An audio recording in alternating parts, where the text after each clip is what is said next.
तो परमात्मा ने कहा था कि चौथा युग जब कलयुग आवेगा तब हम अपना एक दास भेजेंगे। अब वहां काल के सामने परमात्मा ने कहा कि हम अपना दास भेजेंगे। और कबीर वाणी चैप्टर में परमात्मा ने धर्मदास जी से, जब धर्मदास जी घने चिंतित हो गए थे कि हे परमात्मा, आपने सतनाम और सारनाम गुप्त रख दिया और इसके बिना मोक्ष नहीं हो सकता।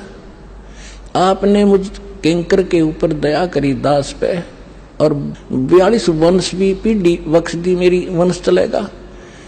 तो हे परमात्मा, सारनाम और सतनाम बिना पार नहीं हो सकते, तो मेरे बच्चे कैसे पार होंगे? ऐसे कलेजा पकड़ के बैठ गया। परमात्मा ने सोचा भाई ये घना दुखी हो गया। तो परमेश्वर ने कहा कि सुन ले, काल ने क्या कहा था, 12 पंथ करूं मैं साजा, नाम तुम्हारा ले करूं आवाजा।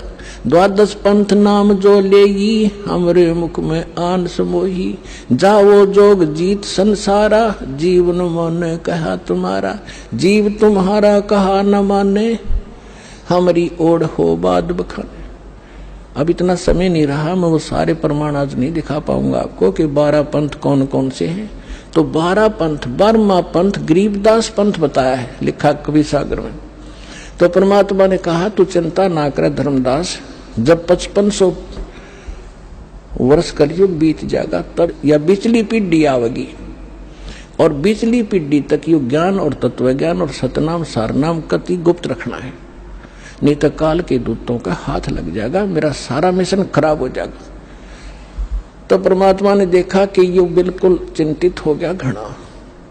तब परमेश्वर ने कहा धर्मदास, जब साची बताऊं तेरे ते, तब धर्मदास ने कहा कि भगवान आज कितना अच्छा समय है, कलयुग स्टार्ट है सन 1398 में और 1512 तक, और आज भी लोग ना मानते, और आप कह रहे हो अगर भयंकर कलयुग पैदा कर देगा, काल ऐसा जुल्म कर देगा, हाहाकार मच जाएगी, इंसान कृतघ्नी हो जाएंगे, तो उस समय कैसे पार होंगे? आज तो आप भी विद्वान हैं और फिर भी ना मान रहे ये लोग।